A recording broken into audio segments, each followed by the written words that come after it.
What's up, guys? Welcome back to EverRC. If you have not done so, please like and subscribe and click the notification button as well, as we have more videos like this coming up, so you get notification when we post the next video, as we have many more products like this coming up for review. So let's take a look at this Eachine Airloader, which is kind of controversial, but then in this video we are going to be neutral about it, and I'll put my honest review in this. Wow, the goodies! And I'm not going to bore you with detailed unboxing or parts about it, because I believe Ali Shamal has done a very detailed video about this product. Wow! Some say it looks really ugly, but then I really dig the look of this. Looks really futuristic, like some sort of spaceship, and I really like it. Seriously, honestly speaking, I really like it. I really like this design.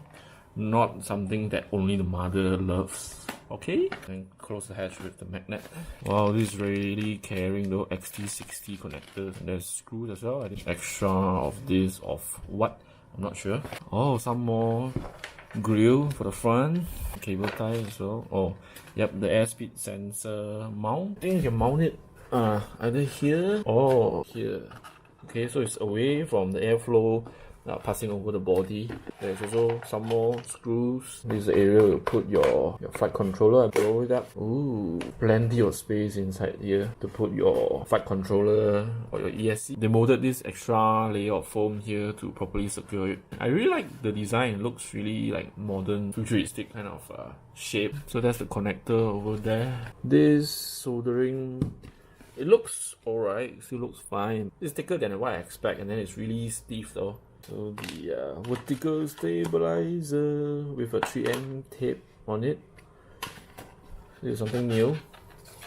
So I also saw the extra vertical stabilizer. Oh, the front motor mount. Yep. So I'll be doing a twin tractor setup right away. I mean, I have really great experience with a twin rotor.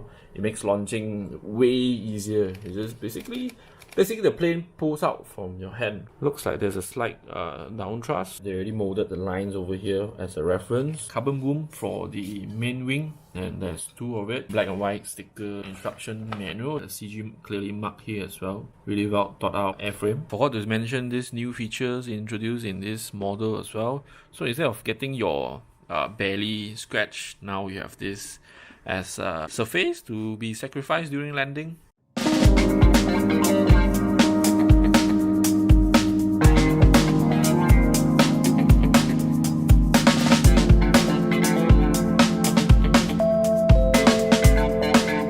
Okay guys, we finally have this ready for maiden, and before that I'll briefly go through my setup. I have a Matek F405 wing over here configured, and this motor here, they are by T-Moto, 2508 size and KV 1700. They are able to run 5S, but I'm running this on 4S setup with a 6x4 inch APC propeller, but then this is under prop. You can go even further until 7 inch. I have a FrSky XM Plus here. This is a very old 5.8 VTX, just for temporarily, as I'll be mounting the receiver and VTX over here. I have also already soldered the required connectors for it under this tape, so that I can mount receiver, servo, and also ESC on the wing. And this one has a hot removable, easily detachable wing with the screw here. Then the servos, they are the Emax ES08 analog. So 4 servos on this plane. Battery will be using 2 pieces of 1500 mAh 4S LiPo battery by Infinity. Also the ESC here, they are by Cyclone 45M that support up to 6L. And this ESC and with this motor combo, I really love it. It's freaking smooth. Crazy smooth. And you can find all the same thing I use here in the link in description. Just check out the link in description. A lot of people say this is an ugly plane, but for me this is a very beautiful plane. Looks like a robot. Also, I really like the material on this foam, because normally other plane, as you build, you get dents and scratches everywhere, but in this one it's perfect, man. It's just, after build, it looks as new as when I got it out of the box. Today is the maiden, so wish me luck, man. 我錄緊咗喎。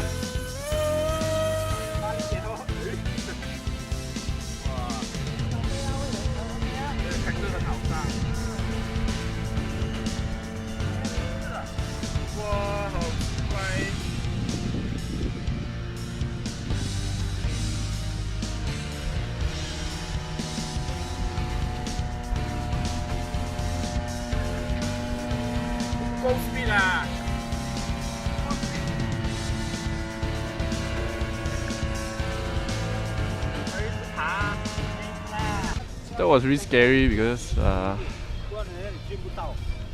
think the plane keep climbing up, and then my propeller is too small, so I have to be at very high throttle.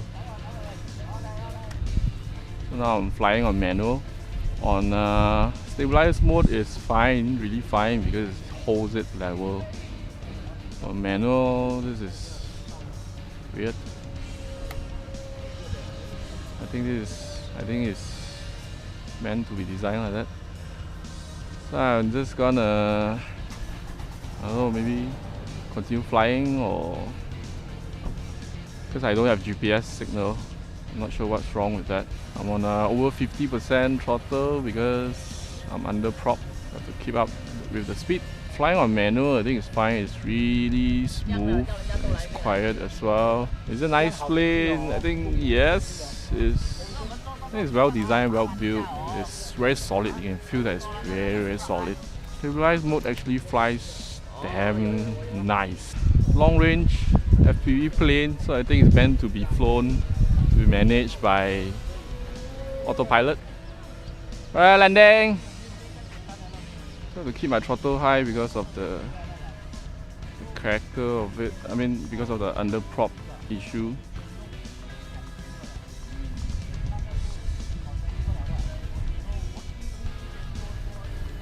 Facing wind. Oops. Okay. Feels so scary. My armpit is flowing. The sweat is flowing down my armpit. Let's see what's the voltage like. 3.8. Motor is a bit hot due to the high throttle. Battery is a little bit warm. Connector is fine. So yep, so I think that's the Maiden. It's a great plane, but still to be discovered. You can feel that it's really, really solid. Tracks very well. It's a solid built plane because of this reinforcement. You see, very strong carbon tube with an aluminium tailbone. So all in all, I'm not ending my verdict yet. There'll be more video coming from this, let's say for long range. So that's all for the review video of the Airloader. If you like what you see, please like and subscribe. And then if you want to buy the same thing, please visit the link in the description. I'll see you on next video. Bye.